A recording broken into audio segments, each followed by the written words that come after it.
Assalamualaikum warahmatullahi wabarakatuh. Perkenalkan, nama saya Nur Valinda. Saya dosen di program studi Teknik Informatika Fakultas Teknik dan Teknologi Kemaritiman Universitas Maritim Raja Ali Haji. Adapun bidang keilmuan saya adalah ilmu komputer. Pada kesempatan ini, saya akan memaparkan PDD UKT-PT saya pada bidang pengajaran yaitu pada mata kuliah pembelajaran mesin.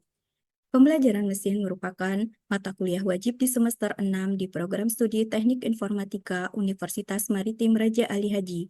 Mata kuliah ini memiliki bobot 3 SKS. Deskripsi mata kuliah ini bertujuan untuk mengetahui tentang pembelajaran mesin atau machine learning.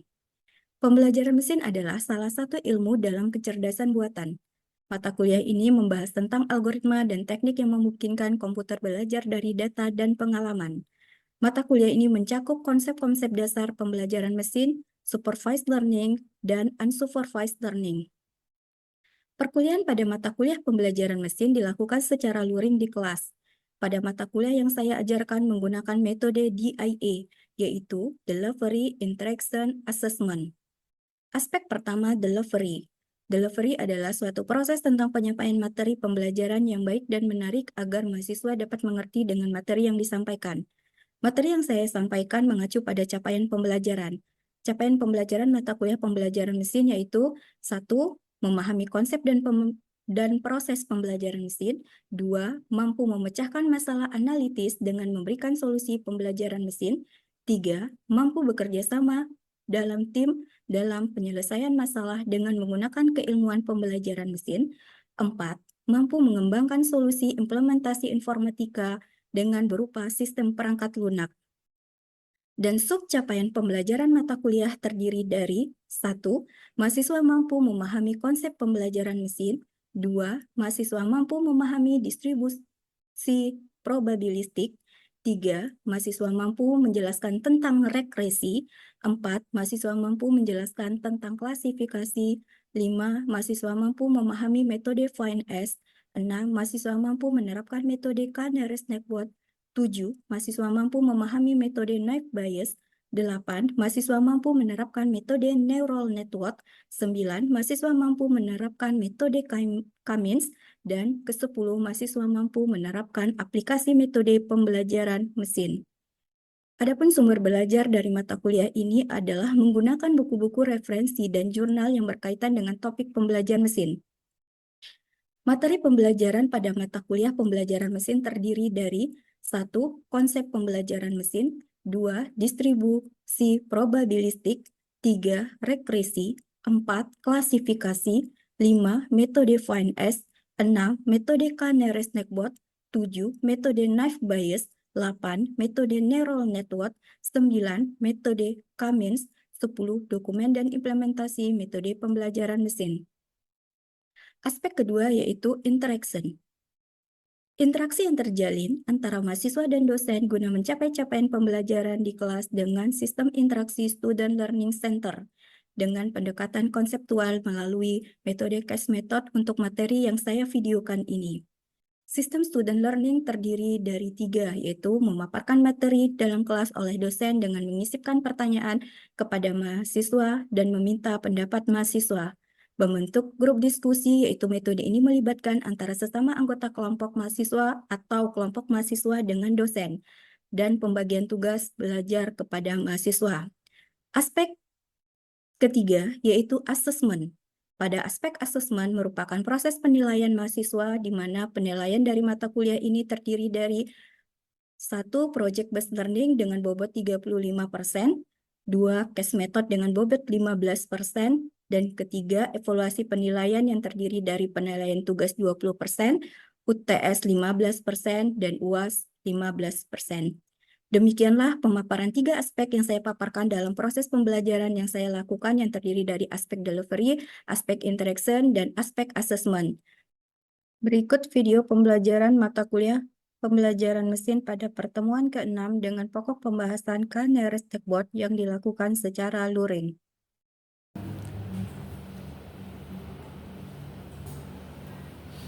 Assalamualaikum warahmatullahi wabarakatuh. Waalaikumsalam warahmatullahi wabarakatuh. Hari ini kita akan masuk perkuliahan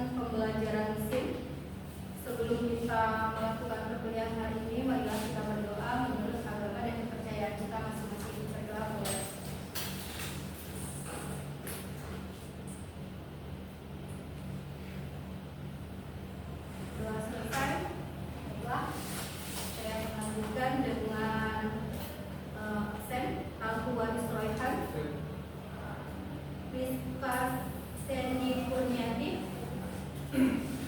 Ahmad Tulil Aqsa. Masuk satu metode baru yaitu K-nearest network. K-nearest network. Tujuannya adalah dari materinya adalah tujuan atau outcome learning yang ingin didapat dari perkuliahan ini adalah mahasiswa mampu menguasai konsep metode K-nearest network. Mahasiswa mampu menguasai langkah-langkah dari metode K-nearest network. Ini adalah algoritma, berarti ada langkah-langkahnya di sini. Dari namanya ada yang bisa menjabarkan seperti apa itu K-nearest network? Dari namanya nearest network. Mencari tetangga.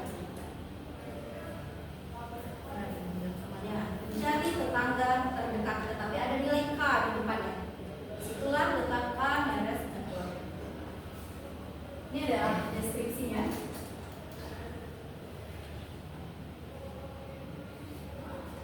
K-nearest network adalah sebuah metode klasifikasi terhadap sekumpulan data berdasarkan pembelajaran data yang sudah terklasifikasi sebelumnya. Berarti kita sudah pernah belajar yang namanya klasifikasi.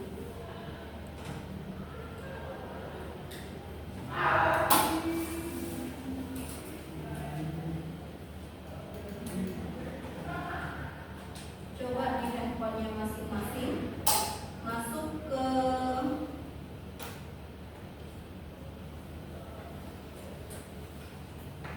kelas app. Habis itu masuk ke kode kelasnya, nggak muncul kode kelas itu. Muncul kode kelasnya classpoint.app. Classpoint.app masuk di handphonenya masing-masing.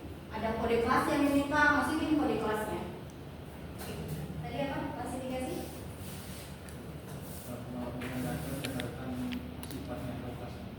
Pengelompokan data berdasarkan sifat atau kelas.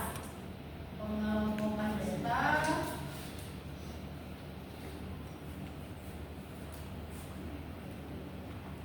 berdasarkan sifat atau kelas. Ada lagi? Siapa lagi? Siapa lagi? Pengelompokan data berdasarkan kategori, kelas atau sifat. Pengelompokan data. Oke, apa lagi? Ada lagi? Klasifikasi. Kita sebelumnya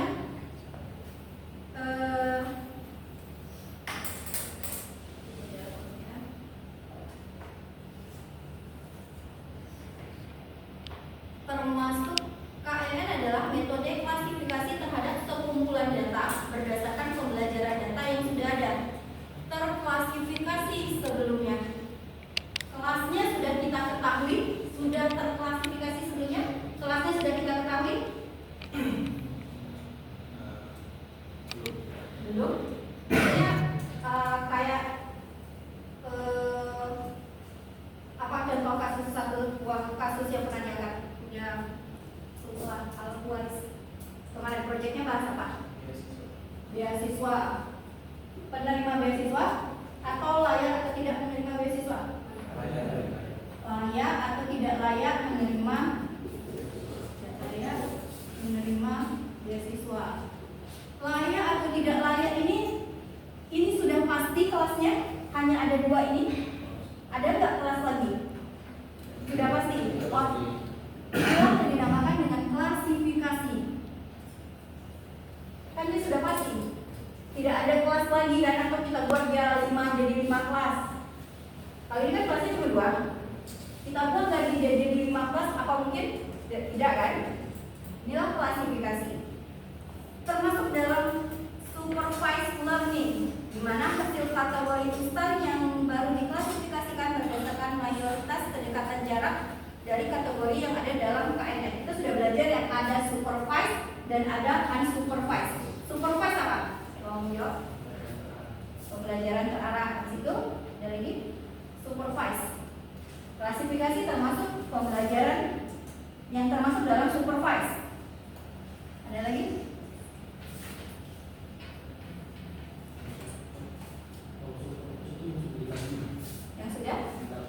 Yang sudah dilabel. Contohnya ini apa? Label kan?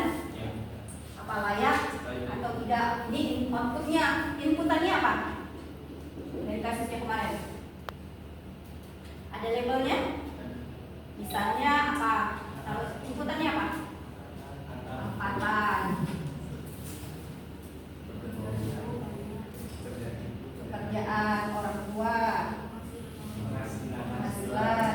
Dia ada sudah ada labelnya, outputnya layak atau tidak layak. Dia sudah masuk ke kategori mana labelnya? Itulah termakanya dia merupakan klasifikasi dan merupakan cabang dari unsupervised learning. Karena kan di dalam pembelajaran mesin itu ada supervised dan unsupervised. Algoritma KNN dapat didefinisikan berdasarkan namanya, di mana K melambangkan jumlah nilai. Sebelumnya saya tanya tadi pertemuannya dari namanya bagaimana kita menjabarkan nearest network, tetangga terdekat, dan ada nilai K di depannya. Berarti dia berpatokan sama yang namanya K. Apa itu K? Kita lihat, melambangkan sejumlah nilai tetangga terdekat. Nearest network adalah tetangga terdekat dan menambahkan nilainya. Misalnya kita punya titik 1 A, B, C, D, E. Di sini ada F. Ini yang ingin kita cari. Apakah jarak antara A sama F, F sama B, F sama C, F sama D, dan F sama E? Ini adalah jarak. Dan ada namanya K. Dari 5 data ini A, B, C, D, E, F ini paling dekat dengan yang mana? Pengen dicari. Misalnya dari 5 data ini tentukan 3 yang terdekat. Berarti dicari dari ini yang terdekatnya apakah F sama A, apakah F sama B, apakah F sama C, apakah F sama D, atau F sama E. Inilah yang akan menentukan namanya K nearest network. Berapa jumlah K? Karena setiap nilai K pasti akan berbeda-beda. Nanti outputnya akan mempengaruhi nilai K. Oke. K nearest network. Setelah itu K adalah menghitung jarak. Ini ilustrasinya. Ini dia, kita bisa lihat ada 3 kelompok.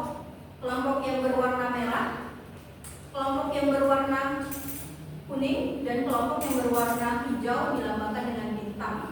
3 kelompok yaitu bintang, segitiga, dan segi 4. Kemudian kita diberikan sebuah titik baru yang tidak diketahui kelompoknya. Ada titik baru nih, kita lihat. Ada titik yang berwarna biru, kelihatan? Ini berwarna biru. Kita ingin tahu warna biru ini dia termasuk ke kelompok yang mana? Apakah yang berwarna merah? Apakah yang berwarna kuning? Atau yang berwarna hijau? Kita tidak tahu, datanya seperti ini. Untuk menentukan kelompok titik baru tersebut menggunakan KNN, yang ingin ketahui adalah K-nya kalau ini adalah 3, K-nya sama dengan 5. Berarti 5 data terdekat dari titik yang ingin kita cari tersebut. Mana dia yang paling terdekat? Kita lihat, dia minta K sama dengan 5. Maka kita akan menghitung jarak antara titik yang baru dengan semua titik yang ada pada data dan mengambil 5 titik terdekat. 5 dari titik itu dapat dilakukan voting. Jadi sehingga dapat didapat hasil 2 titik adalah kelompok dari data yang kita lihat ini. Kita terdapat ada 3 data yang bernilai merah ini yang terdekat dan 2 yang kuning. Dan dilakukan voting 3 sama 2 mana tinggi? 3. Makanya dia merupakan anggota dari 3. Seperti inilah ilustrasi dari KNN sebagai ilustrasinya. Tadi dia bilang kita perlu yang namanya jarak. Ini dia algoritma dari KNN menentukan parameter K jumlah tetangga terdekat ini. Pertama kita harus menentukan K-nya. Jumlah tetangga terdekatnya kita ingin ambil berapa? Jumlah tetangga terdekat yang ingin kita ambil. Menghitung kuadrat jarak di sini menggunakan yang namanya inclusion objek terhadap data training yang diberikan. Jadi kita menghitung jarak antara titik F ke titik A, F ke B, F ke C, F ke D, dan F ke E. Di sini kita perlu yang namanya sebuah rumus untuk menghitung jarak. Tidak bisa kita menghitungnya. Ada yang menggunakan yang namanya inclusion. Setelah itu mengurutkan hasil nomor 2 dari hasil inclusion tadi secara ascending, kita urutkan dia dari yang terendah sampai yang tertinggi.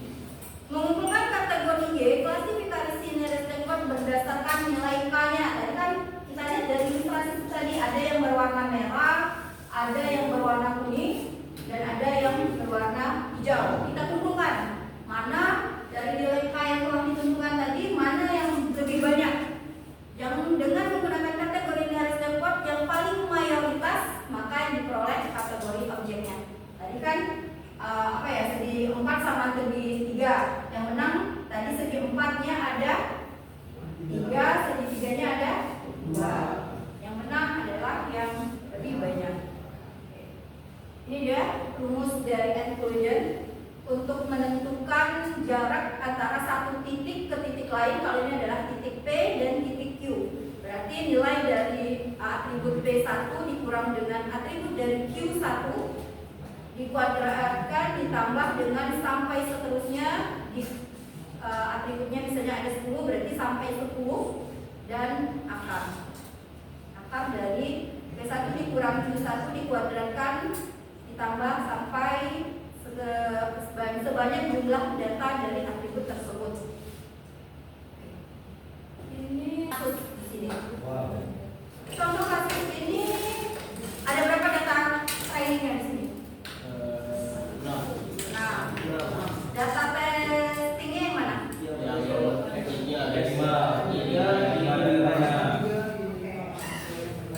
Kita punya 6 buah data training, di mana atributnya terdiri dari X dan Y.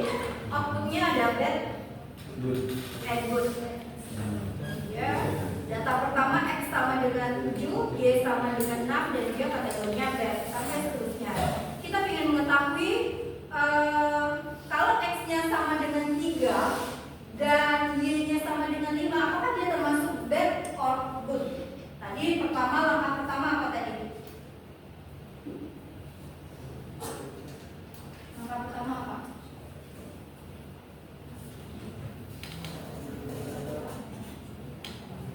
Menghitung jarak kan? Oke, kita tentukan K. K-nya sama dengan sebelah sini. Kita tentukan K-nya sama dengan 5. K-nya sama dengan 3. K sama dengan 3. K sama dengan 3.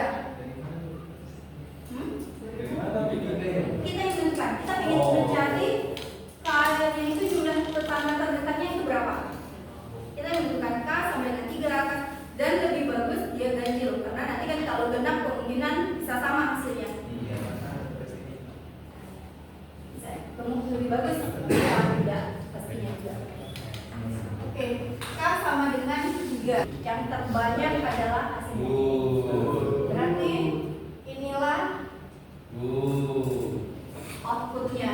Kalau kita ingin tahu X-nya sama dengan 3, Y-nya sama dengan 5, berarti dia termasuk kategori. Inilah KNN. Ini kan katanya diambil data terdekatnya kan Bu. Tapi data terdekat di bawahnya Bu, karena kalau 3,16 kan lebih dekat dari 1,41 itu. Mana? Itu kalau data terdekat. Karena 3,16 itu lebih dekat daripada data nilai 1,41 dan K3. Tadi dicari kan kalau yang terdekat itu tentu jaraknya yang paling dekat seperti yang tadi kan? Iya. Tadi kan jarak kan kita punya jarak nih tadi antara A, B, C, D, E. A ke B ini 1,71, A ke C kan? Itu baru nggak kali ingat tadi saya. Iya kan? Tadi pahami? Saya nggak dekat nilainya. Enggak, yang paling dekat ini kan katanya jaraknya paling dekat sama kita. Saya sama siapa namanya? Fikri, sama saya Maya sama Rizkia, mana yang paling dekat? Salah ingat tadi saya. Oke. Kita Orang tua aja kan karena datanya apa? Atributnya.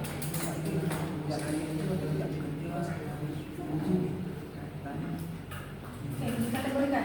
Mulai dari yang rendah misalnya tidak bekerja 1, 2, bisa kita kategorikan aja. Karena kan dia berupa angka kan, kita harus masukkan yang banyak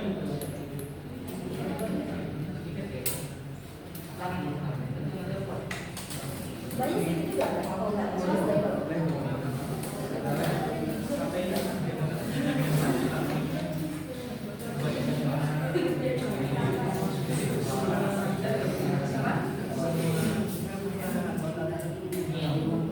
kalau tidak ada kita beri kelas dulu.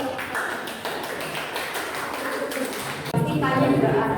Makanya kali itu akan mempengaruhi nilai akan mempengaruhi. Semakin banyak data kita semakin bagus. Makanya machine learning, data mining itu berhubungan sama data. Semakin banyak ribuan data kita semakin bagus. Ada lagi? Mau bertanya? Tidak ada? Kita beri kelas semuanya. Siapa yang mau menjabarkan kesimpulan dari perkuliahan kita hari ini? Silakan. Silakan. Tidak ada? Apa yang telah kita pelajari selama 3 SKS yang kita masuk hari ini? Tentang K-nearest network plan. Yang kita pelajari dari metode ini adalah definisi dari metode itu sendiri atau bagaimana dan masalah apa. Di definisi dari KNS ini adalah sebuah metode klasifikasi terhadap ketentuan data berdasarkan pembelajaran data yang sudah teridentifikasi sebelumnya. Dan klasifikasi ini juga termasuk dalam supervised learning.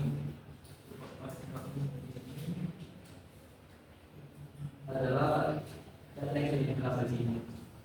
Lalu algoritma KNN dapat didefinisikan berdasarkan namanya, di mana adalah kelompok keseimbangan nilai berdasarkan atau transmitter yang digunakan untuk mengidentifikasi kemiripan sebuah titik baru dengan titik kesananya.